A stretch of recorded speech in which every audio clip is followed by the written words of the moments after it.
Greetings, everyone. Welcome to Token Nuggets. Here we share information, tips, and news from within the cryptocurrency, blockchain, and DeFi arena. So this week we got talking to a friend of the channel, Chibueze. Now, this video is just a general chat, a rant from two old heads, as we call ourselves, because we're post-millennials. So we just got online and decided to share news and stuff that has caught our fancy quite recently. So do enjoy, but it does come to an abrupt ending. Do bear with us. We'll try to make it better next time. But hopefully you'll catch some good old tips and nuggets of information in this particular video. Happy viewing and thanks for viewing. Good afternoon, everyone. Welcome to Token Nuggets. I don't know how these intros work, but this is an experimental thing with my friend Chibueze and I. An attempt to just chat about stuff we know, stuff we know something about, and stuff we're finding out about. So nobody's nobody's an expert here. So this is Token Nuggets. So I'll pass on the mic to Chibueze to introduce himself. Right, you're now putting me on the spot. I'm Chibueze. I just started picking up an interest in cryptocurrencies, Bitcoin, and a few one or two things about money, really. So that's who I am. One or two things about money. That's very vague, but loaded. Anyhow, yeah. So suffice to say, we're just crypto enthusiasts and modern finance enthusiasts. Now that's a coinage. I think that's a term I've just come up with, given DeFi and all of that. That's modern finance, away from the traditional. So anyway, so we've been chatting all week about crypto and possible or potential opportunities, and quite a lot of news has made the rounds this week. And as usual, I know people would have missed out on some of this stuff, and some people will catch on or latch onto it maybe months later, and then FOMO in at the time. So it's important that we just kind of touch on stuff so that those who are post millennials like us, who are in the dark, would think about getting things done and think about the potential for potential crypto holds for all of us. Anyway, so what's news shall we start with? I think I'll start with a piece of news that I find very interesting. Actually, right before then, there's something you just said now. I think you should also, or we should also know that most of the people who's going to listen to these don't know a lot of technical jargons. I don't know a lot of them anymore. But you just said something about FOMO right now. Yeah. That's actually. Oh gosh. Okay. The thing is, that's actually not technical. I think it's more of a modern. Let me get it from the Urban Dictionary or something. Can you see my screen here? Yes, I will. I mean, I am. Okay, cool. So essentially, what I've got up here is how FOMO is described. So FOMO, fear of missing out. So fear of missing out is social anxiety stemming from the belief that others might be having fun while the person experiencing the anxiety is not present. So it is characterized by a desire to stay continually connected with what others are doing, etc. So kind of keep up with the Joneses kind of thing. So you hear, oh, your friend just got so in cryptocurrency, relating this to cryptocurrency. So you heard your friend just made a grant or $1 million or 200 grand or whatever in crypto, and he made it from a particular crypto or maybe Bitcoin, for instance. And you're going, oh my God, he did that. I gotta get me a piece of that. And then you rush it, fools rushing, as they say. So I think that's essentially what FOMO is. So what it is essentially is we do not, we just try to take things as they come and try not to FOMO into things. I think it's generally a good idea not to FOMO into anything. Essentially, tread cautiously, kind of thing.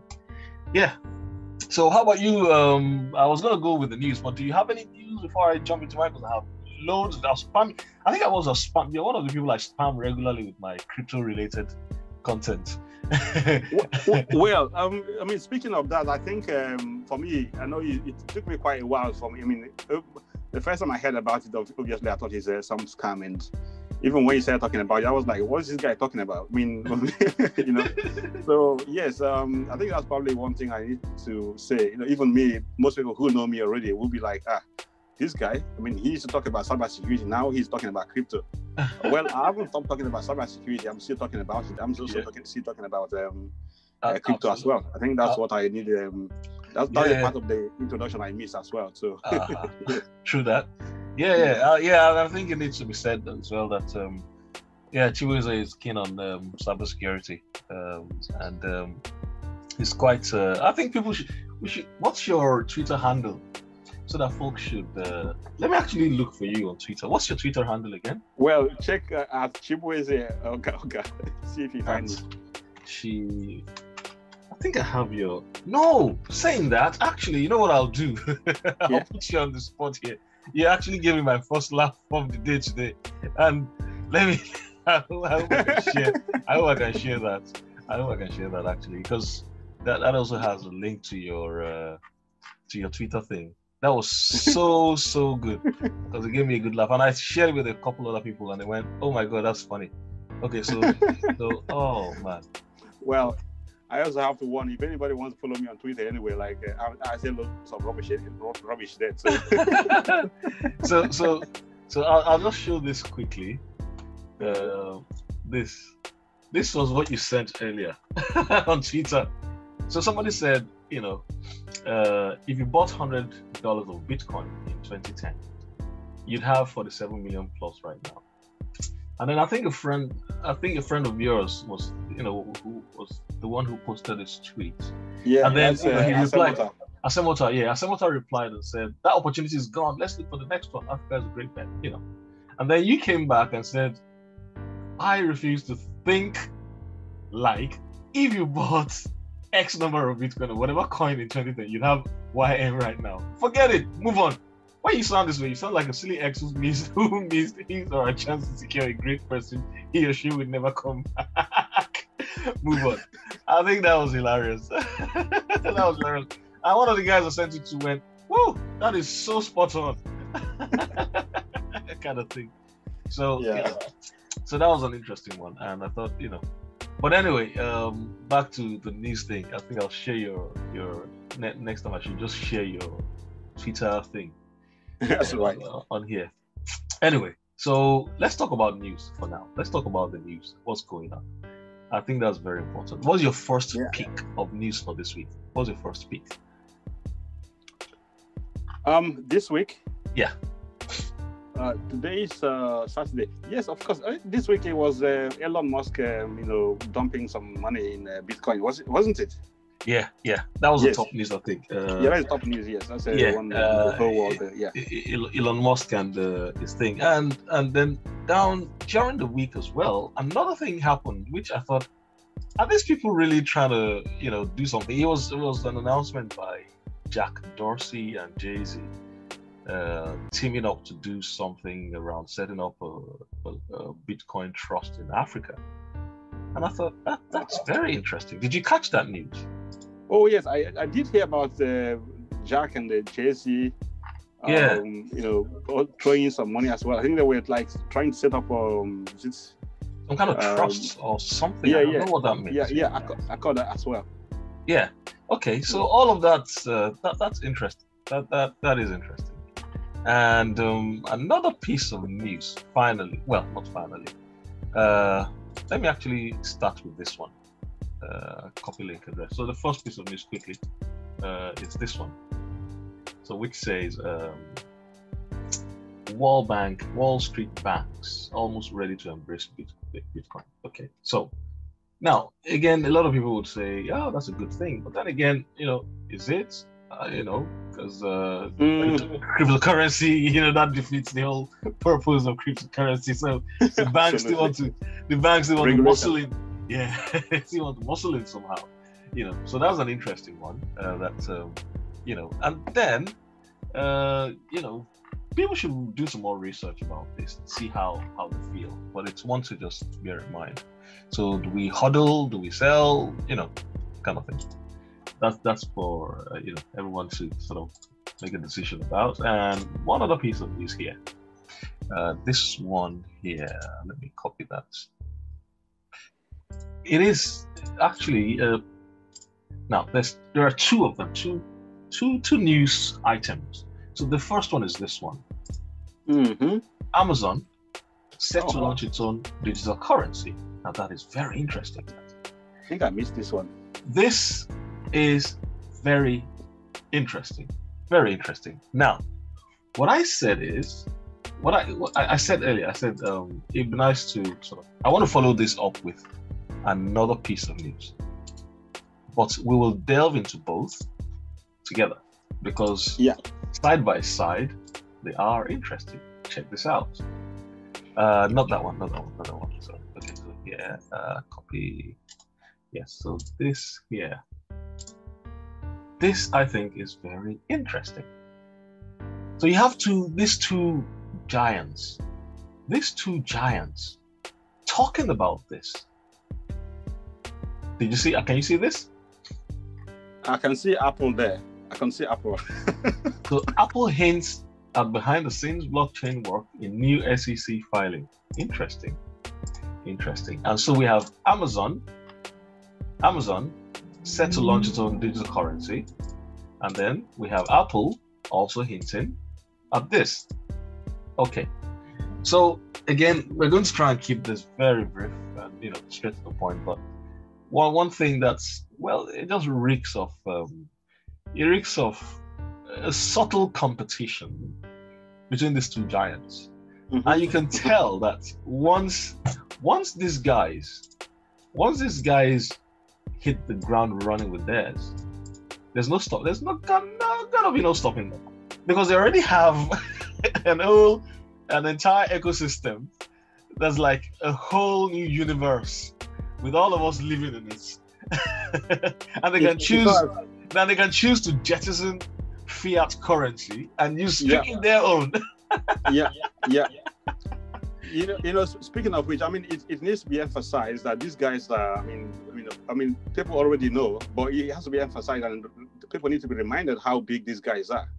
We are talking of Amazon, who's got like a global chain of businesses, ranging from deliveries and even their digital, their internet services, like in the Amazon, what they do with the internet. These are once these guys goes in, that's it. Yeah. So it is interesting. Because I'd say people should go through the article and all of that. I didn't prepare any sort of TLDR kind of shots bites, but again, one thing that comes to mind is this: half the blockchain system, well, not half the blockchain system, but a lot of companies and tech companies, especially a lot of fintech startups, companies, a lot of them use Amazon. A lot of them have infrastructures that's linked to Amazon Web Services. That's right. That's of some sort. So I'm thinking to myself, imagine if Jeff Bezos, well, thank God he's retired now. Imagine if Jeff Bezos was some sort of Dr. Evil, sinister kind of person, like, I shall have all of you eating from my hands, kind of thing. Imagine what that could turn to. Oh, that's crazy, man. And that also goes to Apple. What if Apple also, decides to go with its own sort of tribe? Everything is tribal now. The Android tribe, that's right. iOS tribe. This whole tribal arrangement things would mean, there'll be a lot of competition. So I think what we need to do now that we've spotted this, what we need to do is bear in mind that with the blockchain, it's open. So it's not a case of the usual suspects beating us to it. It's not a case of the usual suspects, saying, traditional finance situation where you'd have to sort of, put up a huge sum of money to go and get your treasury bonds or whatever, and then it's going to be, only the first 1% get the peak first kind of thing. Get the pie. Yeah, exactly. It's not like that in blockchain.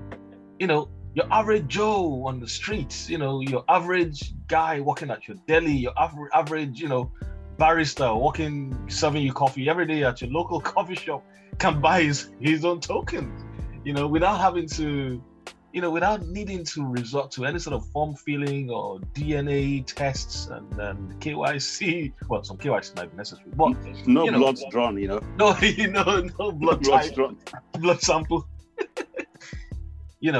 So saying that, I think it's important that we look at how we can be ahead of the curve, especially us cybersec guys.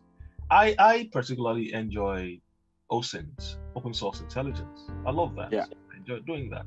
So I think the onus will be on us actually as a cybersec community, especially now that we're trying to build a little community going.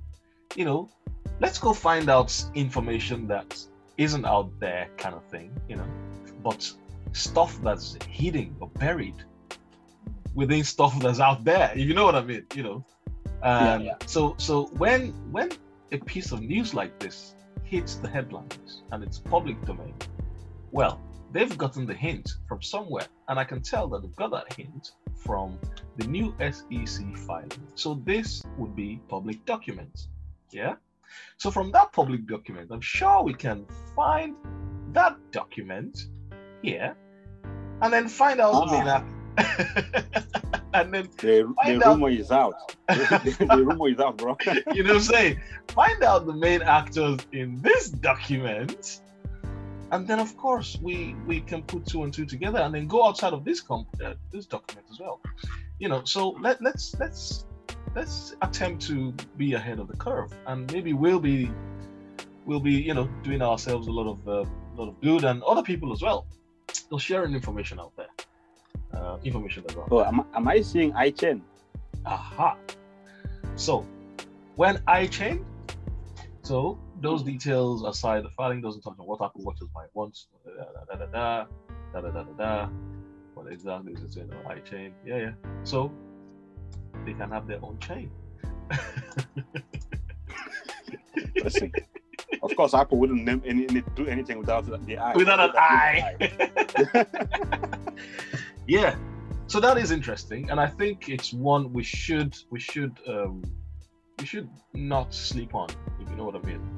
So who's gonna if I had to put money on someone or a company out of these 2 actors, if I had to pick one who would hit the ground running, so to speak, I'd say it would be I'd let you say, you take a pick. Who do you think will hit the ground running? No. You take a pick. Who do you think will hit the ground running first? Well, I mean, first of all, I think Amazon will hit the ground running first, but it doesn't even matter who hit the ground running. Even if Apple go first and then Amazon comes later, I'll probably jump and then stick to Amazon because of their global reach and all the amazing things they do. I mean, Apple is known for. I don't think Apple has as big a reach as Amazon. Interesting. Yeah. Again, if I had to say somebody would be ready to sort of do something and just run with it, now I'd say Amazon would be good to go with that, really, because all they need to do is just spin up some of those their expensive servers and I know, man. and just go. So yeah, I think that's one we should look at how best to sort of avail ourselves of potential opportunities by being ahead of the curve. Okay, so that said, another interesting, not news per se, but worthy of pointing out is the ongoing shipping containers war. Let me actually do a Google search. So, shipping containers fiasco. I mean, I have to say this while that's loading. I mean, I really, I'm just blown away by how much, you are. I mean, I know you sent me this morning, and I wasn't even aware of anything of this nature going on in the internet. Yeah. So well done. Yeah, I mean, I also just dig out from other people's sources, like somebody saying something, all this, there's Reddit, there's Twitter, there's Facebook. So there's so much info. It's just a case of just picking out the right ones that interest you, kind of thing, filtering the noise, so to speak. Anyway, so this is interesting. So now, not to bog people down with stuff, I think it's best I share what it was that I sent to you. So how best do I do that now? Okay, so what I shared with you was this earlier today. This was what I shared. This. So shipping container stocks, first of all, and then I put a text on there saying, ongoing shipping container war. I think that partially explains the surge in VeChain and VTHO. So China may just be the victor. Remember Belt and Road? Go figure. Okay, so first of all, I think folks need to know what that whole Belt and Road thing is. I think it's important that we sort of understand that, for the viewers especially. The Belt and Road Initiative. This is it in a nutshell. Let's look at that. So the Belt and Road Initiative, known in Chinese and formally in English as One Belt, One Road, or OBOR for short, is a global infrastructure development strategy adopted by the Chinese government in 2013 to invest in nearly 70 countries and international organizations. Okay, right. One more thing, one more definition here. In fact, I shan't even open any page, but I'll point something out here. Look at this here. So it says, so China's Belt and Road Initiative, BRI, is a strategy initiated by the People's Republic of China that seeks to connect Asia with Africa and Europe via land and maritime networks. Okay. With the aim of improving regional integration, increasing trade, and stimulating economic growth. Okay. That is very interesting. I think folks, please do some more research on that and see, because again, any of us post-millennials who do stocks, who do crypto, we may want to dig into these stories that we're highlighting on this podcast, because therein lies potential opportunities, to put your money to work. Because half the time you find that, early adopters rule never fail. So, be ahead of the curve, find some stocks, etc. Anyway, you're going to say something. And of course, go on. And of course, things like these are actually what drives, say, let's take a traditional stock, for instance. News like these are actually what drive stock prices up. Absolutely. Say, if you get in early and then there's some news about a company like Apple or China or Amazon investing, so you stand to gain, and especially if you jump in early. Yep. Again, early adopters, absolutely. So that's it. So again, so just to remind people, back in, was it November or December?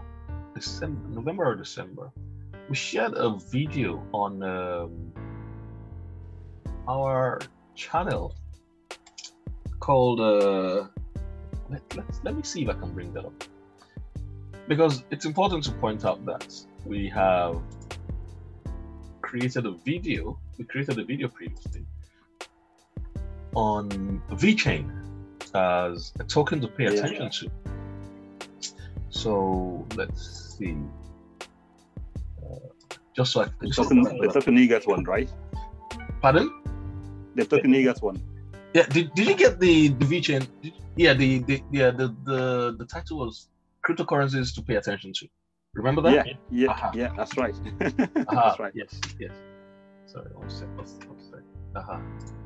So where is it again? Yeah. Okay. Cool. There was UBT, and then there was the open source price was 44. Woohoo!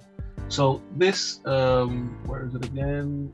There was one, and was it this one? VET, yes. VeChain. So we did this video in when did we do it? Oh, was it January? Okay, 16th of January. Yes. Yeah, 16th of January. Just early this year. Okay, cool. So we did that, and it's interesting because if we look on CoinMarketCap, before this whole trailer or container shipping fiasco thing, let's look at VeChain. VETs. I think it's the token. It's VET, yeah. VET, yeah. So this is VET now. Gosh, up 50%. So I just want to have a quick look at the graph here for all-time data. Wow, look at that spike. Look at that spike. Very shamelessly peacocking. Oh dear. Wow. Okay. So at least in January when we did that video, you know, around here. Okay. It wasn't even anything. Oh no, sorry, that's January. No, sorry, that's 20. My bad. Yeah. So yes. So when we did that video, it was about 2 cents or so. Yeah, around 2 cents. Around the 2 cents mark. Yeah. And today, wow, it's gone up to 5 cents. Very interesting. For those who think those are small, minor rates, that is huge. No way. That is huge. That is huge. You know, that's almost a 3x from 2 cents to 5 cents. That's right. Yeah. Yeah, that's 2x. Well, 1.5x. Yeah. So that's interesting. So I think that's something we should. So there you have it, folks. That was what we got up to during our conversation. And like I said at the beginning, we will try to make this better and even get other people on board. The intention is to hopefully build a community of people who are interested. Again, we refer to ourselves as post-millennial old heads, just trying to get on with crypto and understanding what gives within the blockchain community. So by all means, do feel free to subscribe, like the video, and share with other people. And by all means, comment on the video and share your own nuggets of information. Together we grow. Thanks for watching. Appreciate your time. Bye bye. Token Nuggets out.